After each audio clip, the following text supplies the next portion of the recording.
The beauty of that is it brings back, and I think this is why the band has had such a successful legacy. It brings back in the simplest of being a band. In other words, you're all jamming, True. which is not a bad word. Jamming. Yeah.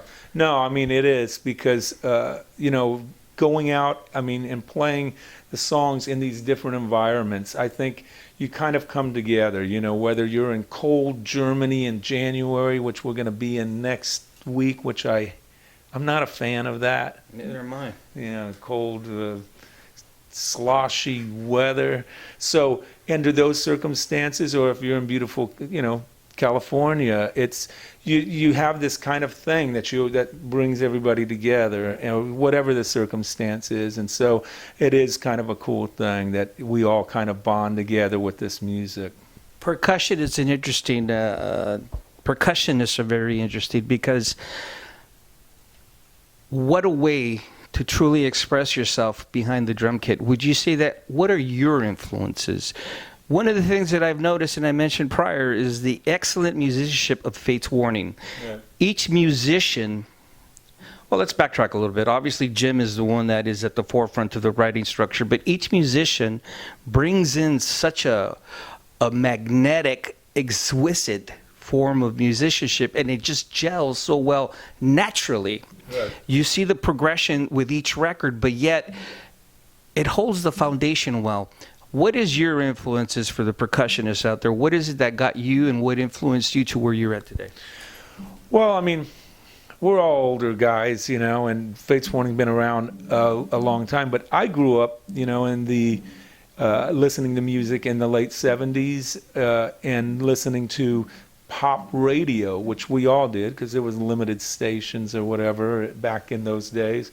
Then I kind of got into, when I started playing drums, actually, just kind of playing along to songs. And I think that's the thing, is it's important to be not a geek about it and to play songs, like you play songs that you love to play along with. And so I did that for years, and then as I started listening to drumming in a little more technical aspect, then I started picking up on things, bands like Rush and Neil Peart, Terry Bozzio, Nice. Simon Phillips. Yeah, a lot of guys that were more progressive, the Frank Zappa stuff or whatever, I mean, there was a lot of that. The band UK that Bill Bruford and Terry Bozzio both played with. So I got more into the technical aspect, but you never lose sight of the songs, the things that brought you to music in the first place and to love music. But then as you kind of go on or whatever, you develop your own style, whatever it might be. And I think from being more into the heavier stuff, my style kind of lends itself to more, the double bass, but, maybe some intricate stuff on top. Every drummer has a little bit of that, as well as every guitar player. But I think the blend, especially with, doing a couple of records together with Fates Warning, we have developed sort of a style that kind of blends with all of our influences, and that's what makes music. And you do it very well. Yeah, so special. Is it's the blend of those particular musicians. Do you feel that I've been noticing the last 20 years that the percussionists, especially when they're in the sterile surroundings of the studio, and with technology, they've been really going out of their way to take away the human element of percussion. Yeah, of course. Have you yourself, how can I say this without sounding ignorant?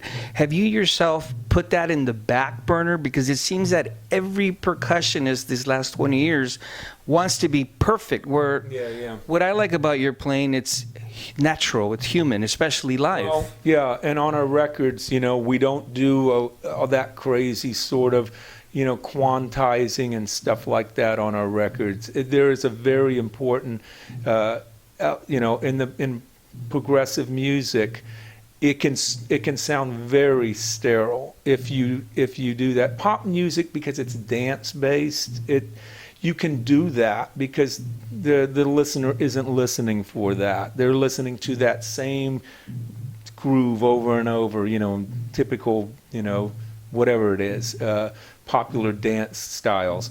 But with progressive, it's about the individuality of the musician. And if you take that away and you squash it and make it all perfect, then you've totally eliminated that. You could have just programmed a drum machine or taken a guitar and and lined it all up perfectly. And that's, to me, that's wrong to do with music that is, an expression of the individual. Exactly. Yeah. So that's, that's the take that we have on the music. Tonight you're going to be playing to multi-generational fans of Faith Warning, the older fan base, the younger fan base. Do you enjoy that? Do you enjoy seeing the mixture? Yeah, of course.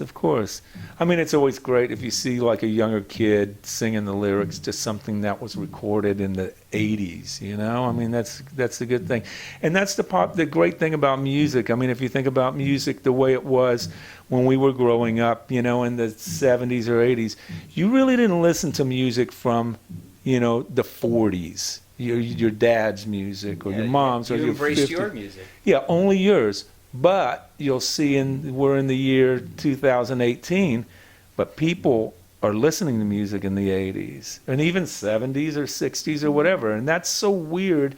You think about how 50 years ago, people are still, like that music that was recorded is a milestone, Not that there's anything wrong with the music from the 40s, because I love the 40s and the 50s. But when I was growing up, I didn't listen to that. I listened to the music I grew up with. Or, I listened to the Beatles or something, but you really didn't go back that far. Right. Now I have, because, like I said, there's classics, Gershwin, Irving Berlin, and Cole Porter. All of that stuff is awesome, but I didn't listen to it as a kid. And kids are listening to Zeppelin and whatever, classic stuff today.